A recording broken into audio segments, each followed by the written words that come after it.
Boa noite, poemeiras. Coloque a mão no seu coração. Quero orar pelas mães nessa noite. Todas as mamães.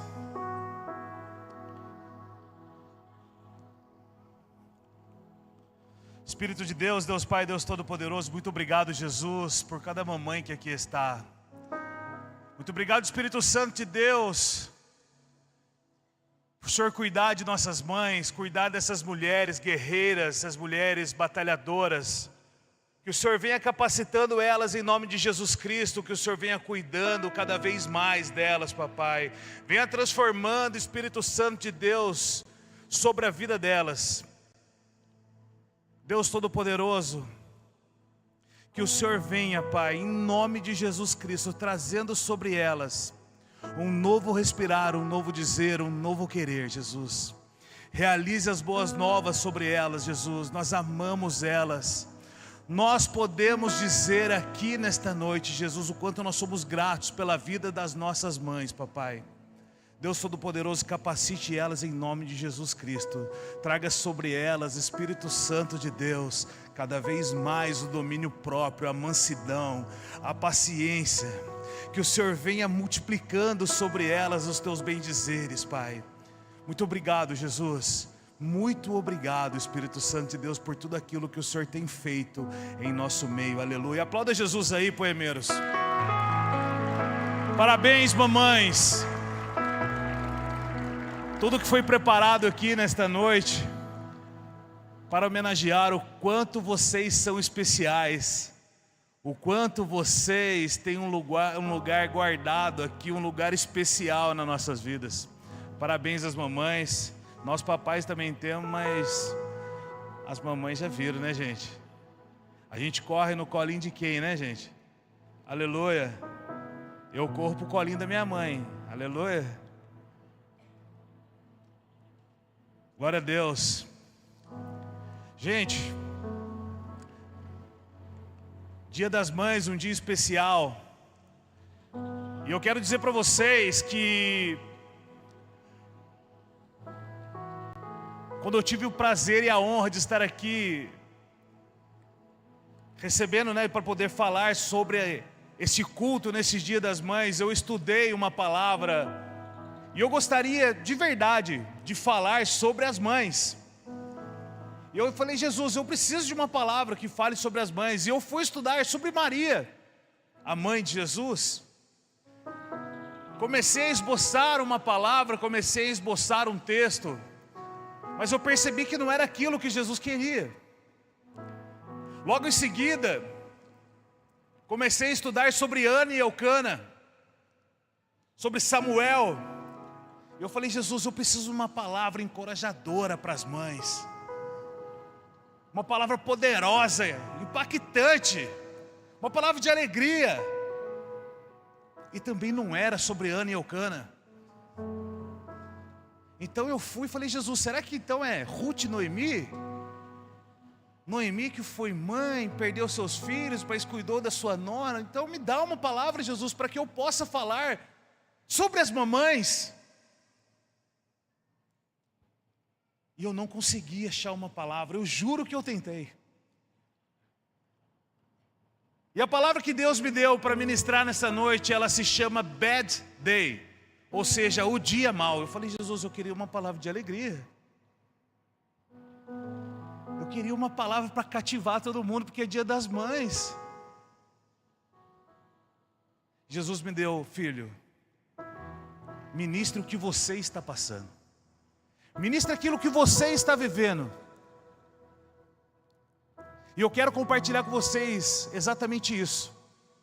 Nesse último mês, nessas últimas semanas, nesses últimos dias, tem sido os dias difíceis para mim. Dias difíceis. Dias que eu passei angustiado. Dias que eu chorei, noite após noite.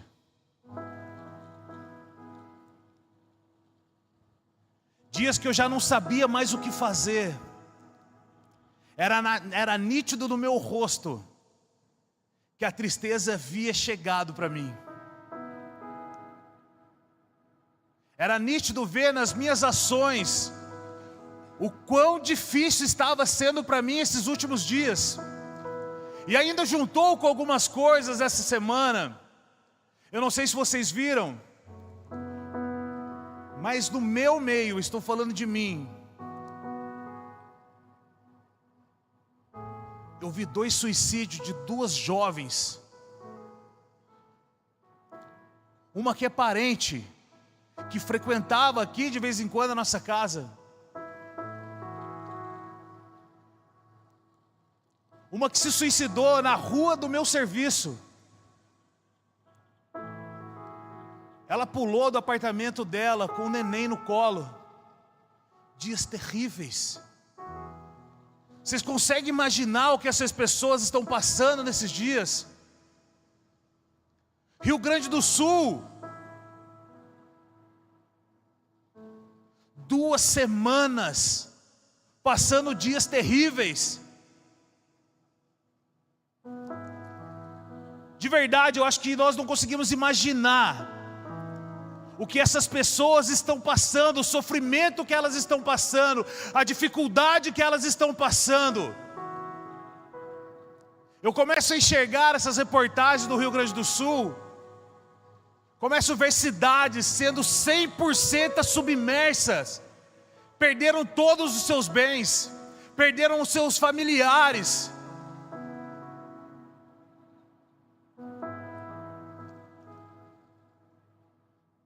Essa semana, o pai do pastor Ladentim de Taubaté faleceu.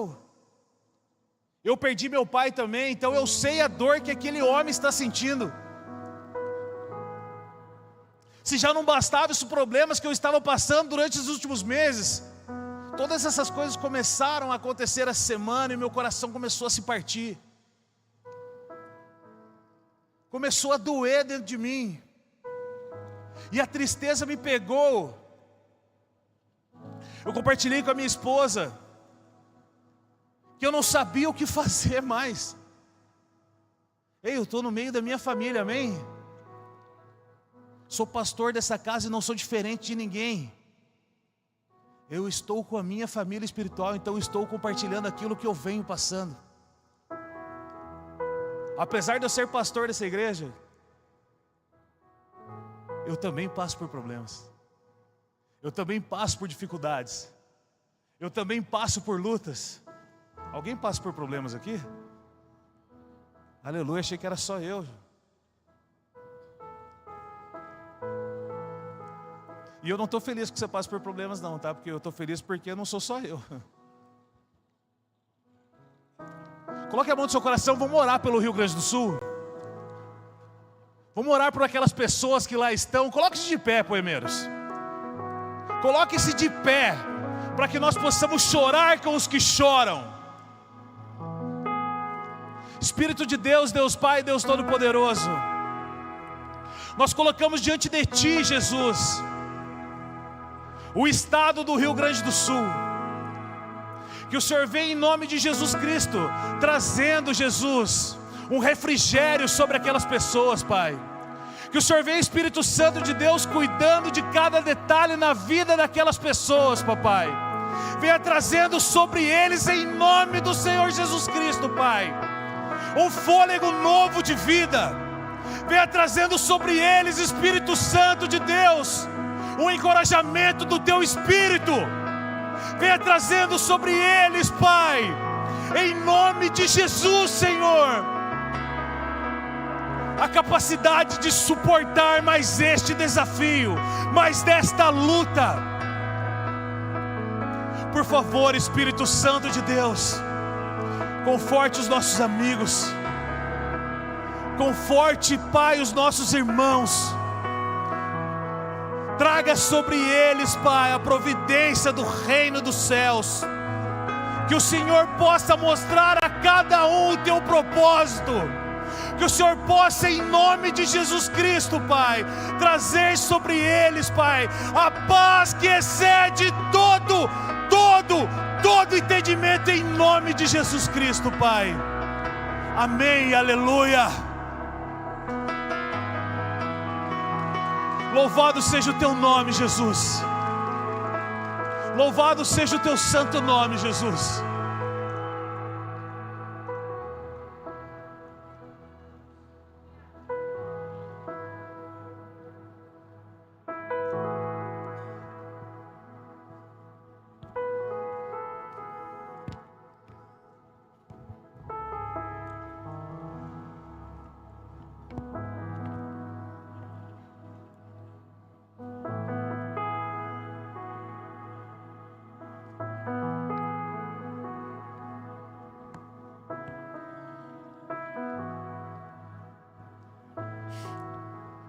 E eu sei o porquê Jesus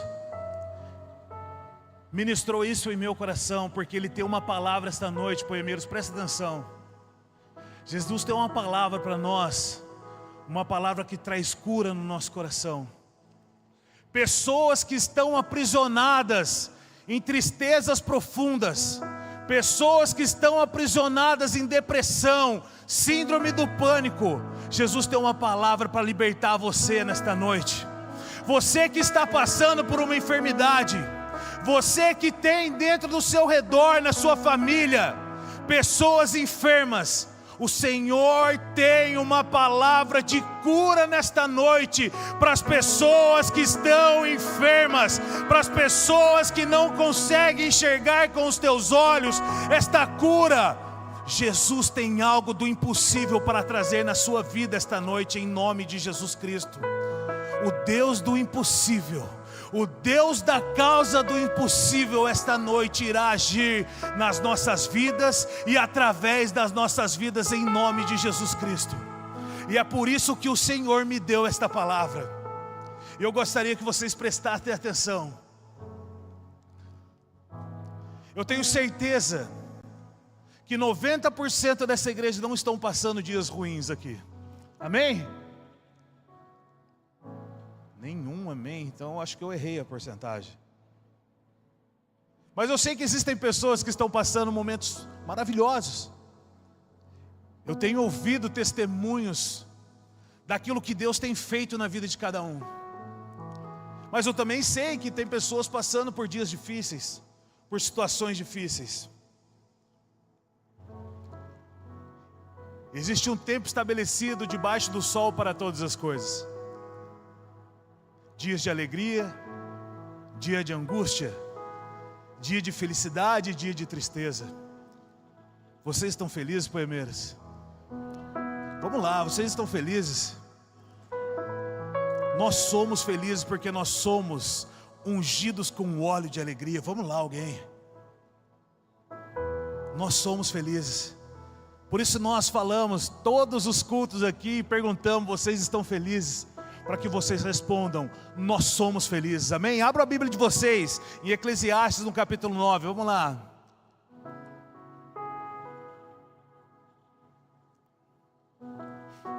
Eclesiastes capítulo 9.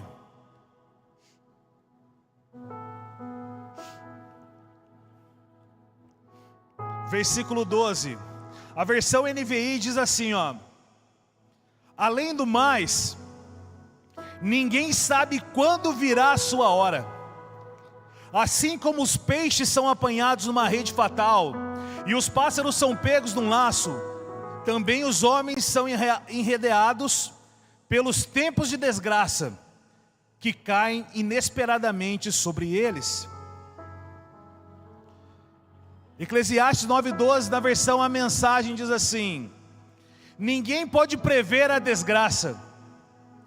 Como peixes capturados numa rede cruel, ou pássaros numa gaiola, os homens e as mulheres são capturadas pelo mal acidental e repentino. Olha só o que diz Eclesiastes: o dia mau chega para todo mundo. Ei, poemeiros, fiquem em alerta. Quer você seja um grande homem de Deus, quer não, quer você seja uma grande mulher de Deus ou não, o dia mau pode acontecer repentinamente na sua vida. Hoje de manhã nós tomamos um café aqui entre as pessoas que iriam ministrar. E o Rafael do Libras, provavelmente ele deve estar lá na salinha do Libras agora, adorando ao Senhor com as Libras, para que os nossos amigos, irmãos, surdos, possam adorar a Deus junto conosco. Mas ele falou uma coisa que eu achei interessante. Ele disse assim: ninguém acorda pedindo para Deus que tenha um dia triste, um dia terrível. Ou você acorda falando: Deus, bom dia, aliás, mau dia, que esse dia seja terrível, que eu acorde com dor de cabeça, que eu acorde querendo desejar o mal para todos, que eu perca o emprego, que eu caia de bicicleta, que eu bato o meu carro. Alguém ora desse jeito aqui, gente? Se alguém ora desse jeito, pode vir até aqui, que nós iremos ungir você com esse óleo aqui, iremos orar pela sua vida. Ninguém ora dessa maneira. Nós pedimos a bênção do Senhor e nós agradecemos a bênção do Senhor. Nós pedimos que Deus abençoe os nossos dias, a nossa vida, a nossa família, que o Senhor cuide das nossas finanças, que o Senhor cuide dos nossos filhos, dos nossos irmãos, dos nossos pais. Mas independente, o dia mau pode chegar para qualquer um. O dia mau chega para qualquer um. E não sou eu que estou profetizando essa maldição não, gente, pelo amor de Deus, está escrito na Bíblia.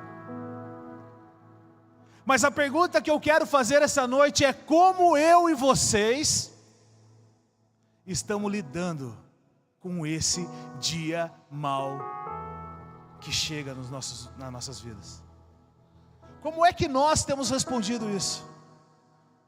Qual tem sido a sua atitude perante ao seu dia mau? Como você tem reagido ao bad day? Eu agora quero falar em inglês.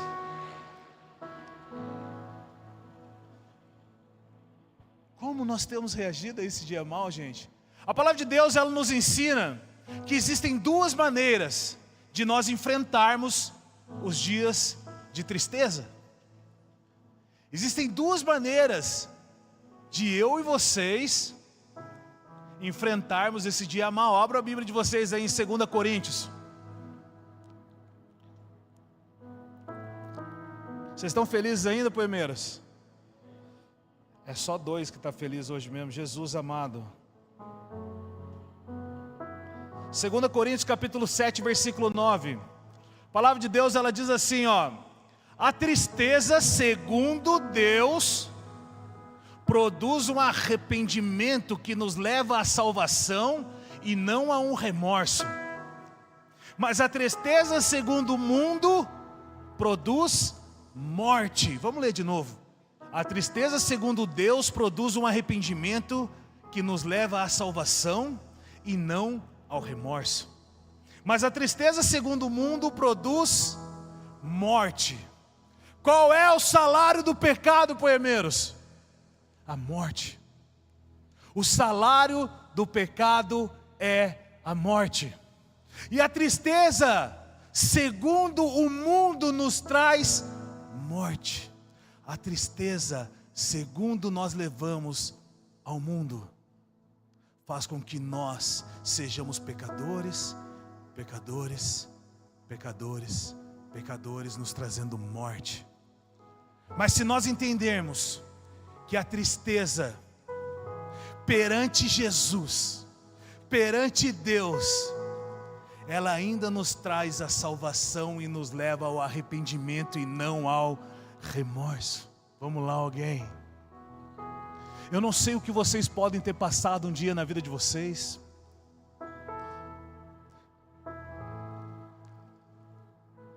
Eu não sei o que cada um de vocês podem estar passando nesse momento. E muito menos aquilo que pode acontecer no dia mau que pode estar por vir a partir de amanhã. Mas o que eu sei é que existe uma palavra de vida eterna para todos nós. De um Senhor que é muito maior do que qualquer tristeza, que pode nos trazer, através da tristeza que nós estamos passando, através da luta que nós estamos passando, através da dificuldade que nós estamos passando, Ele pode trazer alegria, que vai transbordar em salvação, que vai se transformar em glórias ao nome dEle, que vai sim trazer glórias para o Senhor. Eu conheço um Senhor que transforma sim tristeza em alegria.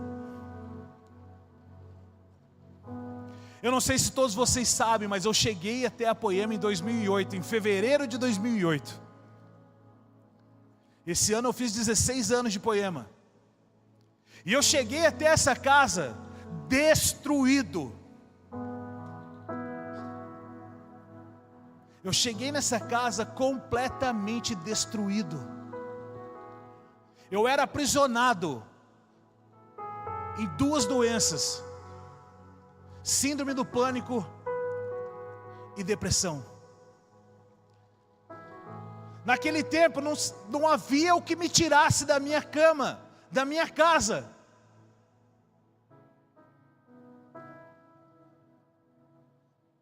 Chegou um tempo que eu não saía nem mesmo do meu quarto. Até que um dia eu comentei com a minha esposa, que na época era minha namorada. Eu falei para ela: qual é o sentido de viver? Porque para onde eu olho eu enxergo cinzas. Não existe mais cores nesse mundo. Eu acho que quando eu falei isso para ela, ela falou: meu Deus do céu, acho que tem uma bomba relógio do meu lado. Não que eu não seja ainda, mas ali estava pronto para detonar. E a partir daquele dia nós começamos a procurar soluções de como sair disso. Eu só queria sair disso. Uma tristeza profunda, uma tristeza amarga, uma angústia que existia dentro de mim.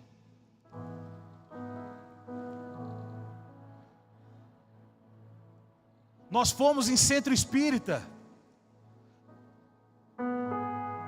Nem tomar passe eu consegui. O cara mandou eu ir embora, para a glória de Deus. Não, brincadeira. Mas eu não consegui.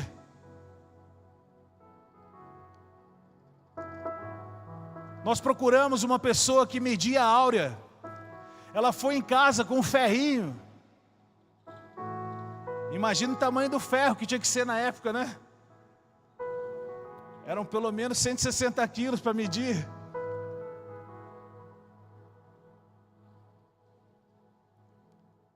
Esse cara me instruiu a tomar banho de sal grosso. Eu esfreguei a pele do meu corpo até rasgar com sal grosso, porque a única coisa que eu queria sair era dessa tristeza profunda, dessa amargura de vida. Eu andei por quilômetros em terra, descalço, porque foi me ensinado que ali eu estaria, sei lá, não lembro se era carregando energia ou se era trocando energia, eu não lembro. Mas era o que eu estava fazendo, eu estava buscando.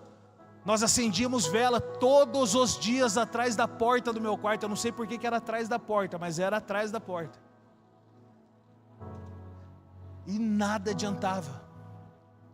Eu cheguei desta maneira na Poema, destruído. Mas eu conheci um Senhor que foi ungido com óleo de alegria. E aquele óleo que era derramado na gola de Arão e descia sobre as suas vestes, e chegava até a barra de suas vestes, foi tocado sobre a minha cabeça. E a partir daquele momento eu também fui ungido com esse óleo de alegria. E toda tristeza, toda angústia, tudo aquilo que estava me prendendo, transformou a minha vida. E hoje eu estou aqui para a honra e glória de Jesus Cristo, anunciando o Evangelho a todas as nações, dizendo que existe um Deus soberano que pode transformar a sua vida assim como Ele transformou a minha vida. E eu contei isso tudo para vocês, para dizer para vocês que eu tenho autoridade para falar sobre esse assunto. Em 2018, já como pregador do Evangelho, em 2018, como ministro do Evangelho de Jesus Cristo, eu passei por uma grande crise na minha vida, grande dificuldade na minha vida financeira, na minha vida profissional. E por saber o que era uma depressão, eu comecei a sentir esses gatilhos novamente, em 2018. E aquilo me assustou. Não brinquem, preste atenção, não brinquem com a doença chamada depressão, síndrome do pânico. Não brinquem com isso. Não brinquem com crise de ansiedade. Levem a sério. Logo que eu comecei a sentir esses gatilhos, eu falei para minha esposa: amor, está acontecendo algo estranho. Aquilo que eu sentia há 10, 12, 13 anos atrás, comecei a sentir novamente. A primeira coisa que eu fiz, eu falei: jamais eu vou passar o que eu passei. Jamais eu vou passar o que eu passei há 10, 12, 13 anos atrás. Eu chamei o meu pastor, falei para ele: pastor, eu estou passando por isso, por isso, por isso e por isso. Cheguei na minha empresa, eu falei: ou você me dá férias, ou você me manda embora, ou eu peço conta, mas os próximos 10, 15 dias eu não venho trabalhar. Peguei a minha família e subi, e me coloquei aos pés do Senhor, porque eu sabia que se eu tivesse aos pés do Senhor, quebrantado de coração e entendendo o propósito daquilo que estava acontecendo na minha vida, eu saberia que o Senhor me responderia e eu sairia daquele lugar novamente. Eu me coloquei aos pés de Jesus e durante 10 dias eu só clamava a Jesus. Eu só clamava a Jesus. Mas já você já não era pastor, como que você passou por esse deserto de novo? Ei, o dia chega, o dia mau pode chegar a qualquer momento e repentinamente. Não é porque você tem participado do GCs, não é porque você tem vindo aqui todos os domingos, não é porque você tem tido intimidade com Jesus todos os dias que você está livre dos dias maus. Tomem cuidado. A diferença é como nós estamos agindo nesses dias maus. Como foi a vida de Jó? Jó perdeu a família. Jó perdeu os seus bens. Jó perdeu amigos. Mas como que aconteceu tudo isso? Se nós lemos na palavra de Deus, a palavra de Deus ela é explícita em dizer que tudo o que aconteceu em Jó foi permissão de Deus. Deus permitiu. Ninguém toca na sua vida ungido de Deus sem a permissão de Deus. Ninguém encosta na sua vida sem que Deus tenha permitido. Entenda o propósito do dia mau. Entendam as circunstâncias.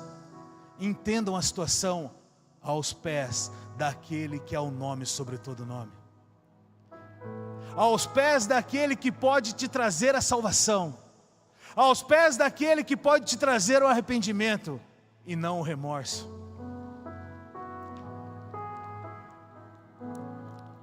Se Deus permitiu na vida de Jó, eu quero compartilhar outra coisa com vocês. Livro do profeta Oséias, capítulo 2.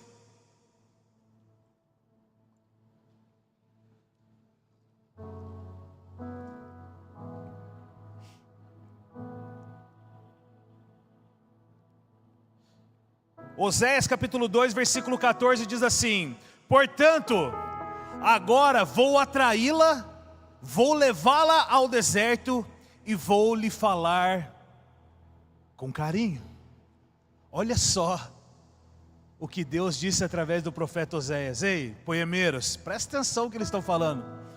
Portanto, agora, poemeiros, eu vou atrair vocês para o deserto e vou falar com vocês, no coração de vocês, com carinho. Tem noção que o deserto que você pode estar passando pode ter sido atraído pelo próprio Deus?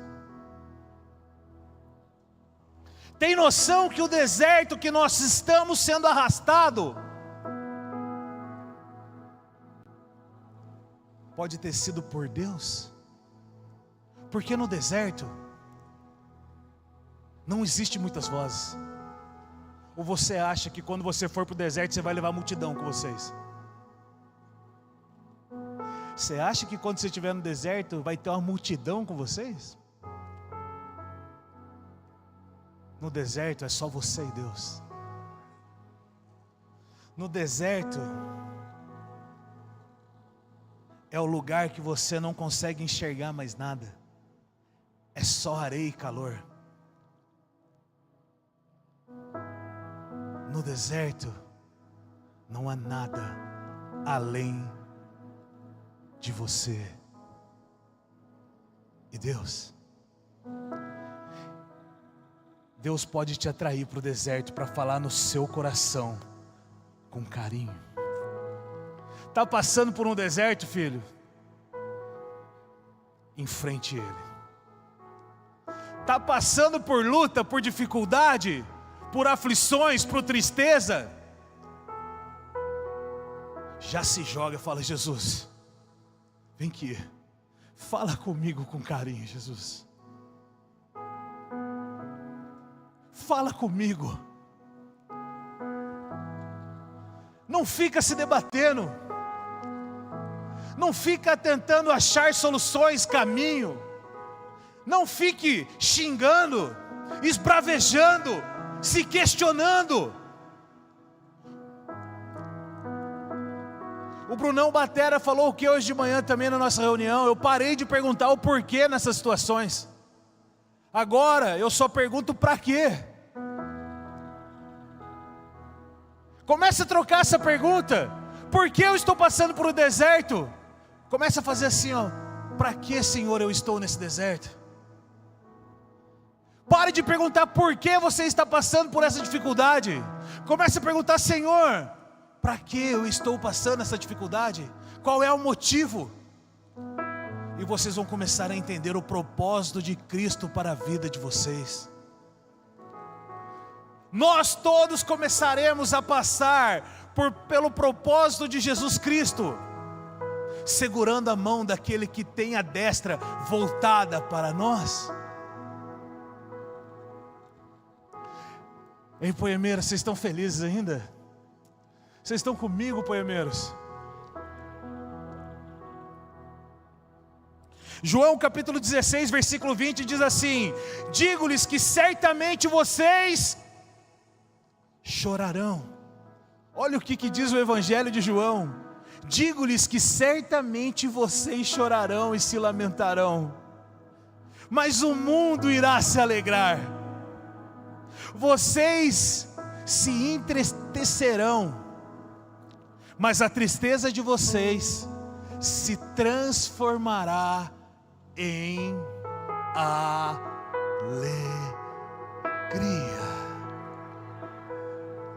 Vamos lá, alguém. Certamente vocês chorarão, certamente vocês irão se lamentar, certamente vocês serão entristecidos.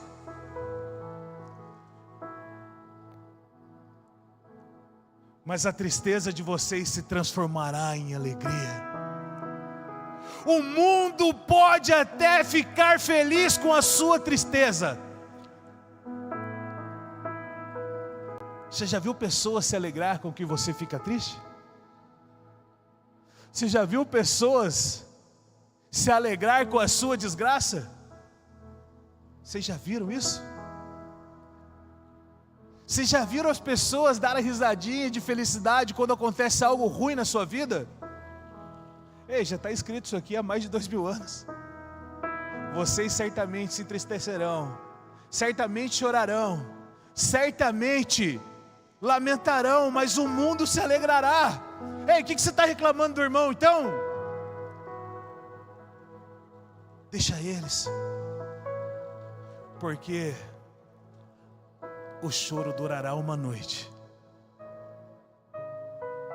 mas ao amanhecer a alegria virá, o choro irá se cessar e a alegria se transbordará sobre as nossas vidas, porque no mundo nós teremos aflições, mas tem de bom ânimo, poemeiros. Ele morreu e ao terceiro dia Ele ressuscitou, e a sua glória resplandeceu sobre este lugar, e o teu sangue foi derramado na cruz do Calvário, e Ele nos lavou e nos purificou, e Ele venceu a morte, para que eu e vocês estivéssemos aqui, tendo vida eterna e vida em abundância. Ei! Como é que eu e vocês iremos enfrentar os dias ruins a partir de hoje? Qual é a barreira que nós temos que enfrentar? Quais são as dificuldades que têm paralisado a sua vida? Quais as dificuldades têm te afastado de Deus? Qual é a ferida que existe dentro do seu coração, que tem te feito chorar, tem te feito reclamar? Qual é a ferida?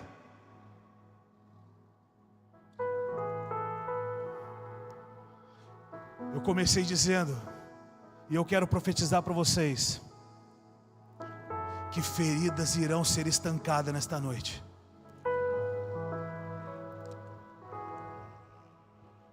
Será liberado sobre pessoas enfermas aqui nesta noite cura e transformação em nome de Jesus Cristo.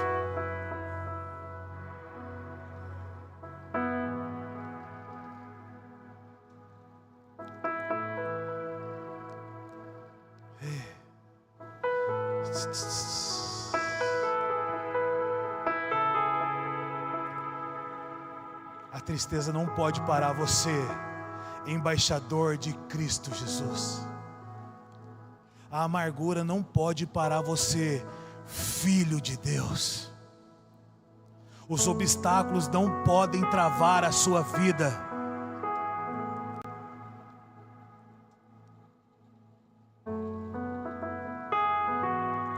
Tudo é para a honra e glória dEle. Tudo é para Ele. E eu quero contar para vocês rapidamente duas histórias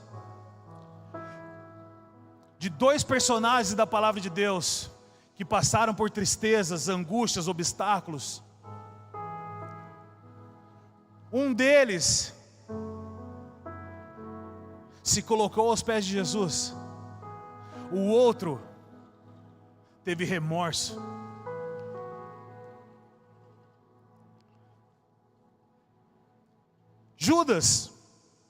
Judas Iscariotes.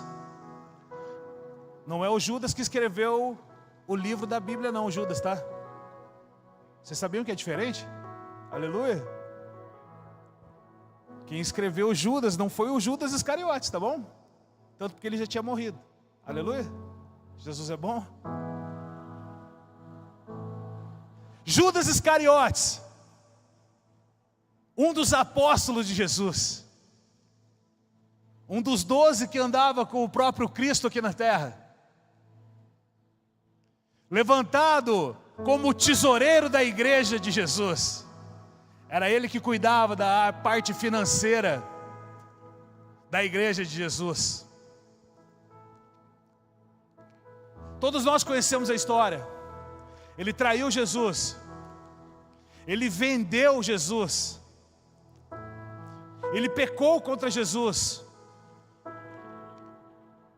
e logo depois que Jesus foi capturado, ele se enforcou. Mateus capítulo 27, versículo 3.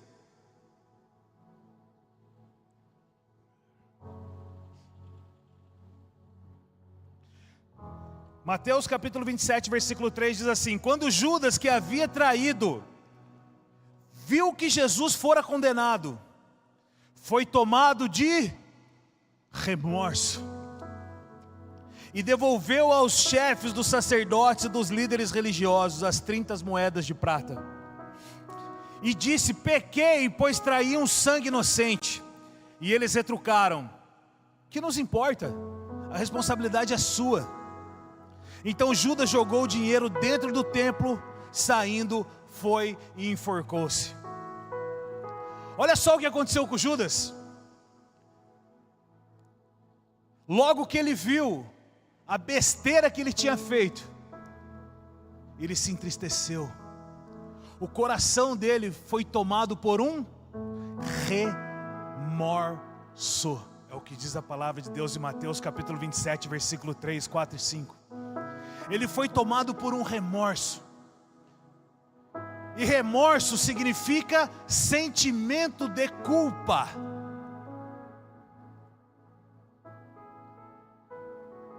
E é completamente diferente de uma palavra chamada arrependimento, que significa um sentimento de erro, reconciliação, perdão, se colocar debaixo dos pés de Jesus. Ele só teve um sentimento de culpa. Ele se isolou. Ele viu a besteira e o coração dele foi tomado por culpa. E as acusações chegaram sobre a vida dele. E a luta chegou sobre a vida dele. Diferente de Davi, o homem segundo o coração de Deus, que pecou, que traiu a sua esposa, que matou o seu soldado. Assim que ele viu a besteira que ele havia feito, assim que o Espírito de Deus convenceu ele do erro, através do profeta, a primeira coisa que ele fez é se colocar aos pés de Deus. Ele escreveu um salmo dizendo assim: Senhor, que a tua presença não me abandone e me perdoe.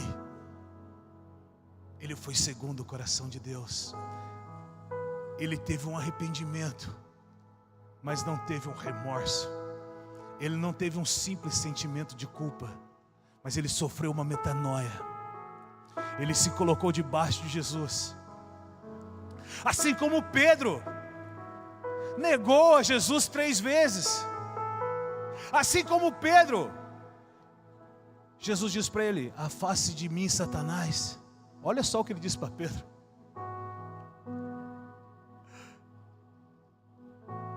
Vamos lá, alguém. E a segunda história que eu quero contar para vocês é a do rei Ezequias. Para quem não sabe, rei Ezequias foi um rei que governou na cidade de Judá. Ele governou em meados de 700 a 715 mais ou menos. Começou o reinado dele de Judá antes de Cristo. 715 antes de Cristo começou o reinado dele. Quando Ezequias assumiu o reinado de Judá, Judá estava passando por 2 grandes crises. Uma crise política e a crise espiritual. Não havia um governo certo sobre Judá. Por isso a crise política. E a crise espiritual é porque já estavam adorando diversos deuses. Existiam diversos altares, diversos templos diferentes. O povo já estava adorando a estátuas. O rei Ezequias, a primeira coisa que ele fez quando ele assumiu o governo de Judá foi: destruam todos esses deuses. E o decreto que eu coloco sobre Judá agora é: adorai somente ao Senhor, o nosso Deus Altíssimo. Somente a Ele prestaremos culto. Ele destruiu aquela serpente de bronze levantada por Moisés, porque aquela serpente de bronze já estava sendo adorada como um Deus. E a palavra de Deus, se vocês querem se aprofundar, e eu aconselho a vocês, 2 Reis capítulo 18 em diante, diz que o rei Ezequias era um rei segundo também a vontade de Deus. Era um rei cujo tinham a bênção de Deus sobre ele. Deus era com Ezequias. Deus governou Judá conforme Deus queria. Esse foi Ezequias, um grande homem de Deus, um grande governante de Deus. Se fosse da nossa época hoje, ele seria um pastor, um apóstolo, um líder de GC, um homem que tinha relacionamento íntimo com Jesus, um leitor da palavra, aquele que exercia o Mateus 6,6, que entrava no seu quarto, no seu secreto, e encontrava ele no secreto, os segredos de Deus eram revelados para ele. Aquilo que nós cantamos aqui nesta noite, a glória dele é se esconder, e a nossa é de encontrá-lo. Todos os dias Ezequias procurava a Deus. Esse foi o rei Ezequias. Só que chegou um certo período, o rei da Assíria, Senaqueribe, eu acho que é o nome, toda vez eu não consigo falar o nome do rei. Deixa eu ver o nome do rei aqui para mim não ficar gaguejando. Senaqueribe, esse mesmo nome do rei, aleluia. O rei chamado Senaqueribe, o rei da Síria, estava dominando todo o território do Oriente Médio. Ele estava atacando todas as regiões do Oriente Médio. E ele havia mandado seus mensageiros até Judá, e falava assim: ei, se rendam, porque vocês são os próximos. Vocês serão os próximos. Não adianta vocês ficarem escutando o rei Ezequias falando que o Deus de vocês é um Deus poderoso, que é um Deus que cuida, que é um Deus que te protege, porque não adianta. Está vendo toda essa terra que nós conquistamos? Eles falaram a mesma coisa, mas nós destruímos os deuses deles. Nós destruímos todos eles e dominamos todos eles. O povo de Judá estava vivendo uma época maravilhosa, onde tudo estava sendo reconstruído, onde o templo do Senhor havia sido reconstruído em Jerusalém. As tradições da época de Deus começaram a ser estabelecidas sobre aquele lugar. Opa, mas espera aí, como que o rei da Síria então ia atacar Judá? Ô louco! Mas você não acabou de falar que o rei Ezequias era um homem de Deus, que fazia conforme a vontade de Deus? Ei, mas eu também disse que o dia mau chega para qualquer um. O dia mau chega repentinamente na vida de qualquer um. E o dia mau chegou para Judá. E o povo ficou desesperado. E agora? Seremos escravizados novamente. E agora? Nós não teremos mais dinheiro para pagar as contas. E agora? A conta de luz vai vencer. E agora? O boleto do carro vai vencer. E agora? Vão cortar a minha luz. E agora? E agora? E agora?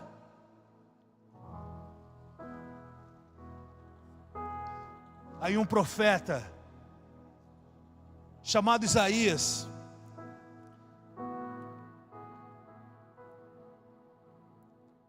Isaías capítulo 41, versículo 10 diz assim: por isso não temas, pois eu estou com você. Não tenha medo, pois sou o seu Deus. Eu o fortalecerei e o ajuntarei, e o segurarei com a minha mão direita vitoriosa. Ei, poemeiros, da mesma maneira que Isaías, um profeta de Deus, foi levantado em meio a esta nação e declarou: ei, não tenham medos. Não tenham medo. O Senhor é o seu Deus. Ele é a fortaleza da sua vida. Eu segurarei a mão de vocês com a minha mão direita. Vocês estarão à minha destra. É o que o Senhor está declarando sobre a vida de vocês nesta noite. Eu, como um profeta levantado pelas nações, estou declarando: não tenham medo. O Senhor é a fortaleza da vida de vocês. Ele segurará com a sua mão direita a vida de vocês. Ele é a sua fortaleza. Do que é que nós temos tido medo? Vamos lá. O que é que tem te assombrado? Vamos lá, poemeiros. E eu não estou aqui querendo dizer nada de acusação para ninguém, porque primeiro bateu na minha porta essa mensagem. Eu queria estar falando aqui de Maria. Eu queria estar aqui falando de Ana. Eu queria estar falando aqui de Noemi.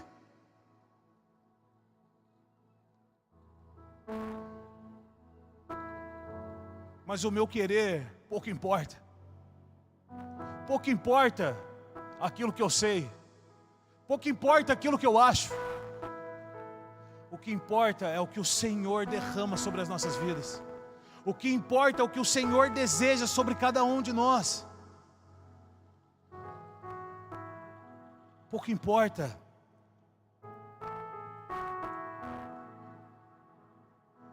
O que aconteceu com essa invasão? Não aconteceu nada, porque não teve invasão. Eles eram em muito maior números de pessoas. Só que o Senhor era a fortaleza de Judá. O Senhor era aquele que sustentava aquele povo. A palavra de Deus, ela diz que eles não precisaram sequer levantar uma lâmina, uma arma sequer. O Senhor enviou um anjo dele e acabou com todo o exército da Síria. O povo sequer precisou levantar uma arma. Quando Senaqueribe, quando o rei da Síria viu toda essa situação, ele deu meia volta e foi embora com medo, porque ele sabia que o Deus Altíssimo era com aquele povo. Ele bateu em retirada e o nome do Senhor foi exaltado sobre aquele lugar, e o povo foi salvo mais uma vez pelas próprias mãos de Deus. Se já não bastasse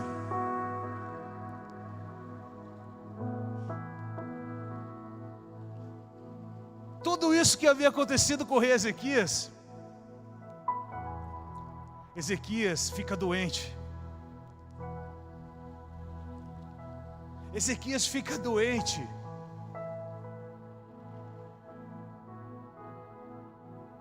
Segunda Reis capítulo 20, versículo 2. Assim que ele sabe que ele fica doente, o profeta Isaías chega até ele e diz assim: ei, Ezequias, você está doente, e essa doença é uma doença para a morte. Essa doença irá trazer a morte sobre a sua vida. Cuide da sua casa, arrume a sua casa, porque você irá morrer. Olha só o que o profeta foi levar para o rei Ezequias. Se já não bastasse o que ele estava passando, ainda ele recebe essa notícia, e o coração dele se entristeceu.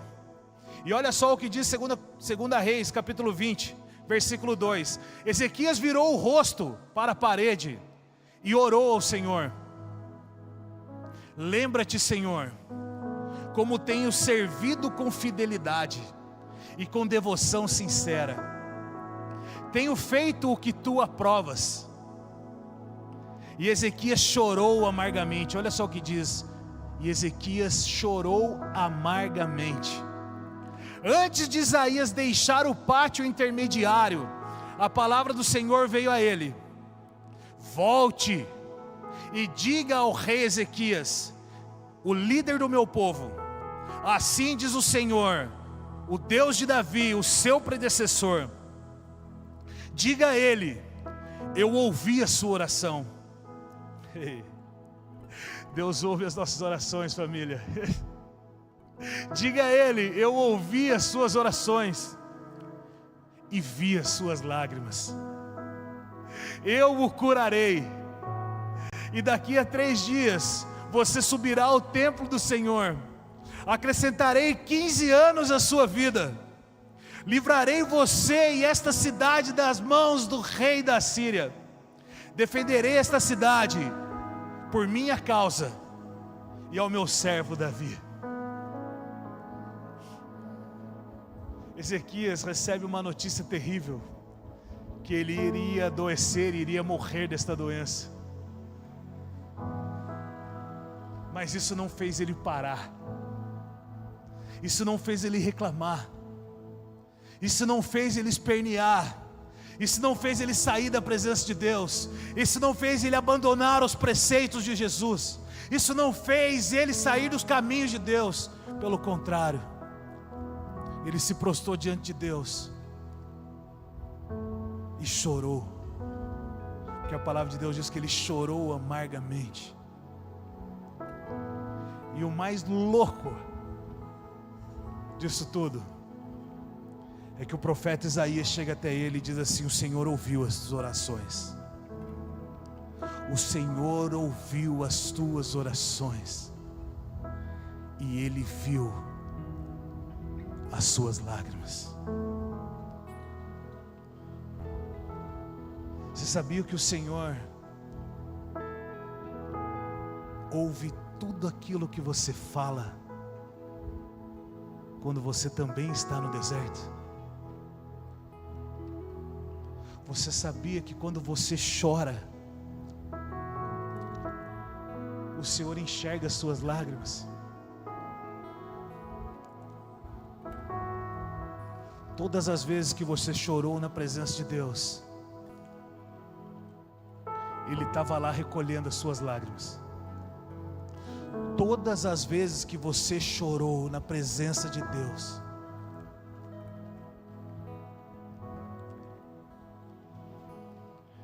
Ele estava lá recolhendo as suas lágrimas. E eu tenho certeza que nesta semana, nos dias difíceis que eu estava chorando, perguntando para Deus o que eu devia fazer, qual era a estratégia que eu deveria ter, qual era o propósito que o Senhor queria sobre a minha vida, o Senhor estendia as mãos deles e segurava as minhas lágrimas e ajuntava todas as minhas lágrimas. E eu quero contar para vocês o porquê que o Senhor segura as suas lágrimas. Quem aqui já ouviu falar em odre? Quem aqui já ouviu falar em odre? Vamos lá. Para que serve o odre? Para a fermentação do vinho. Como era feito o vinho antigamente? Eram colocadas uvas e eram pisoteadas essas uvas. Eram pisoteadas, eram esmagadas. E o que restava dessas uvas eram apenas o suco da uva. E esse suco da uva era colocado em odres. Odres eram feitos de couros por causa da expansão, da fermentação do suco de uva, para se transformar em vinho. Amém? E todas as vezes que você lê nas Escrituras Sagradas sobre o vinho, O Senhor está trazendo uma menção de alegria, porque o vinho simboliza a alegria. O vinho, ele aponta para a alegria. Comece a enxergar agora de outra maneira quando você começa a ler as Escrituras. Quando você começar a ler as Escrituras e tiver vinho, Deus está querendo falar de alegria, da sua presença, do mover dele. Amém? Salmo 53, verso 8, diz assim: registra tu mesmo o meu lamento. Olha o que Davi está falando. Registra tu mesmo o meu lamento. Recolhe as minhas lágrimas em seu odre. Acaso não estão anotados em teu livro?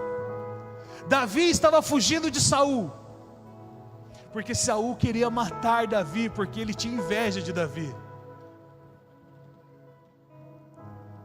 Saul queria a cabeça de Davi, e Davi estava angustiado, triste, porque tudo o que Davi queria era servir a Saul. Davi sabia que Saul era o ungido de Deus, então ele servia a Saul, mas Saul queria matar Davi. E numa dessas fugas ele escreveu esse salmo: Senhor, eu sei o que o Senhor registra os meus lamentos. Eu sei que o Senhor está vendo e anotando todos os meus passos. Eu sei que o Senhor está registrando a minha oração. Então recolhe as minhas lágrimas e guarde no seu odre. Odre é lugar de vinho, odre é lugar de suco de uva, mas o odre de Deus é lugar para as nossas lágrimas.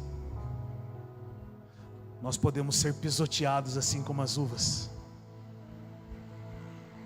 nós podemos ser destruídos assim como as uvas,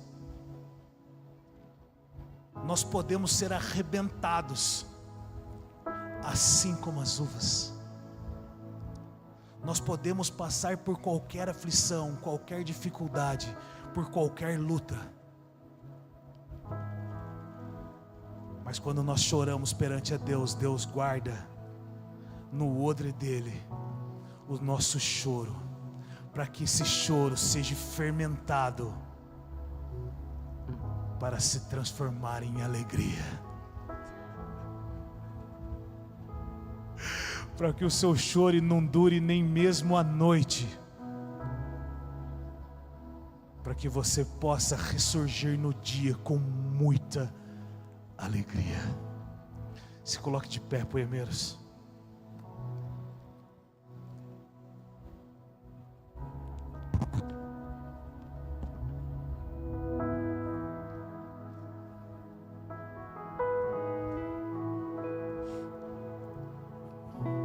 Eu tenho certeza que essa noite é uma noite de restauração, é uma noite de cura. Pessoas estão sendo libertas nesta noite.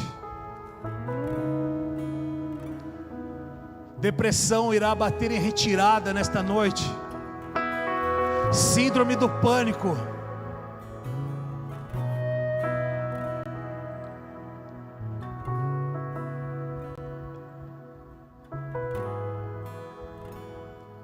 Eu quero orar pela sua vida.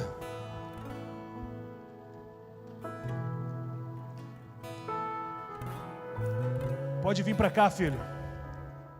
Pode vir para cá, filha. Vem até aqui na frente, você que quer receber uma oração de cura, de transformação. Vem para cá.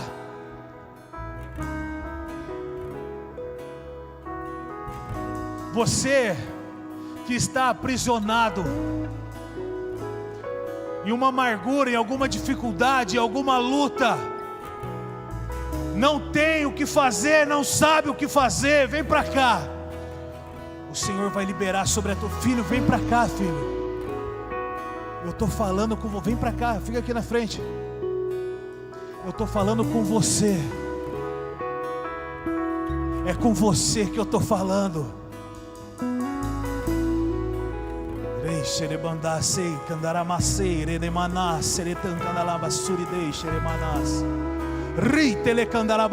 vem para cá, filho. Vem para cá, saia do seu lugar.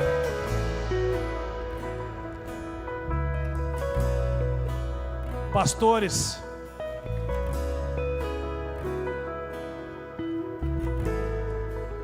líderes,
vejo a hora de te encontrar. Eu não vejo a hora de te abraçar. E eu não vejo a hora de alguém gritar: o noivo vem.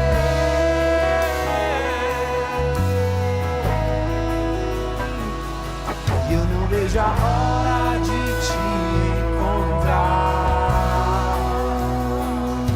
E eu não vejo a hora de te abraçar. E eu não vejo a hora de alguém gritar: o noivo vem.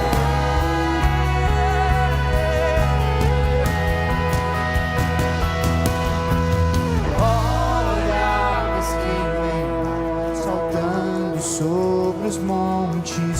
Oh, olha, mas quem vem lá é o meu amado. Olha, mas quem vem lá saltando pelos montes? Oh, olha, mas quem vem lá é o meu amado. Olha, mas quem vem lá saltando pelos montes? Oh, olha, mas quem vem lá é o meu amado. Alegria ou na tristeza, contigo estarei. Na saúde ou na doença,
Os staffs estão posicionados aqui na frente. Você pode sair do seu lugar, nós iremos ceiar com o Senhor agora, em nome de Jesus.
Essa é uma noite de ceia, uma noite de santa ceia, uma noite onde nós iremos ter parte mais uma vez com o Senhor. E sempre que nós ceiamos, nós fazemos conforme o Senhor nos ensinou, nós fazemos em memória dEle.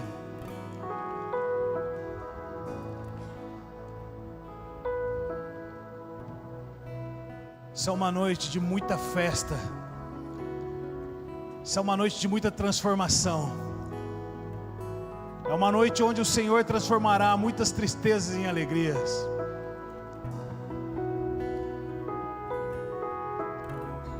Levante o seu pãozinho, o que representa o corpo de Cristo.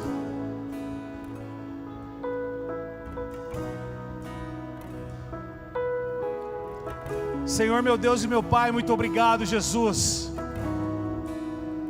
Muito obrigado, Espírito Santo de Deus, por deixarmos-nos fazer parte do Teu corpo, Jesus. Muito obrigado, Jesus, porque o Senhor nos agraciou, Jesus. Na noite em que Jesus foi traído, Ele partiu o pão e Ele deu graças. E Ele disse: isto é o meu corpo. Assim que vocês comerem este pão que simboliza o corpo de Cristo, vocês farão parte comigo. Façam isso em memória de mim. Eu consagro este elemento como teu corpo, em nome do Pai, do Filho e do Espírito Santo de Deus. Podem comer.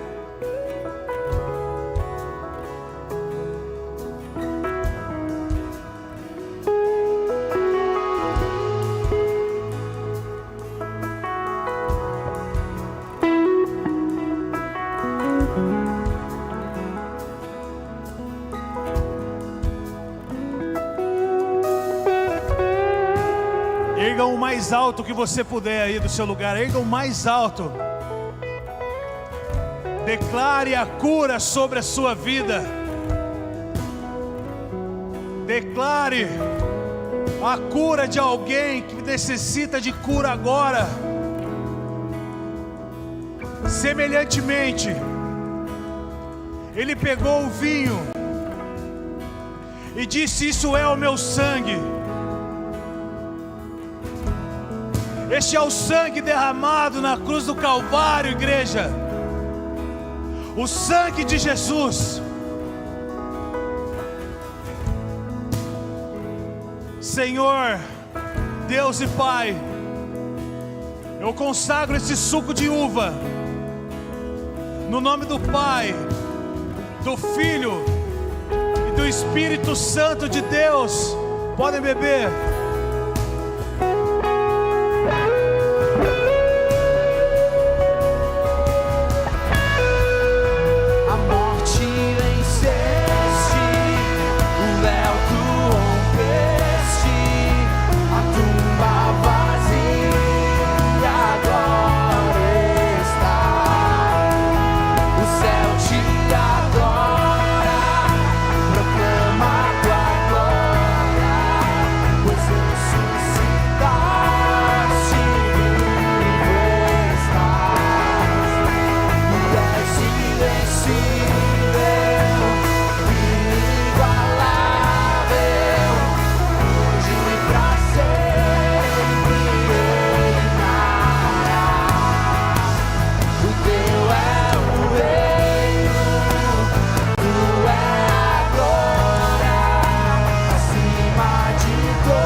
Pode fechar seus olhos nesse momento. Jesus, muito obrigado, Pai, por mais uma porção derramada. Jesus, que a nossa lembrança do seu sacrifício não se mantenha só na ceia, só no domingo de ceia, mas ela se mantenha no nosso dia a dia, e principalmente no nosso melhor culto de segunda-feira. Que tudo aquilo que foi derramado hoje possa ser cravado no nosso coração, para que a gente possa exercitar isso dia após dia e aprender a te amar cada dia mais com as nossas atitudes, com a nossa maturidade, Jesus, com a nossa maturidade em aprender a lidar com dias ruins, Pai. Que a lembrança de que em dias ruins o Senhor continua no controle, continue sobre as nossas vidas, Pai. É isso que nós te agradecemos, em nome do Senhor Jesus. Um ótimo final de domingo para vocês. Que Deus abençoe a semana de vocês. A morte vencer.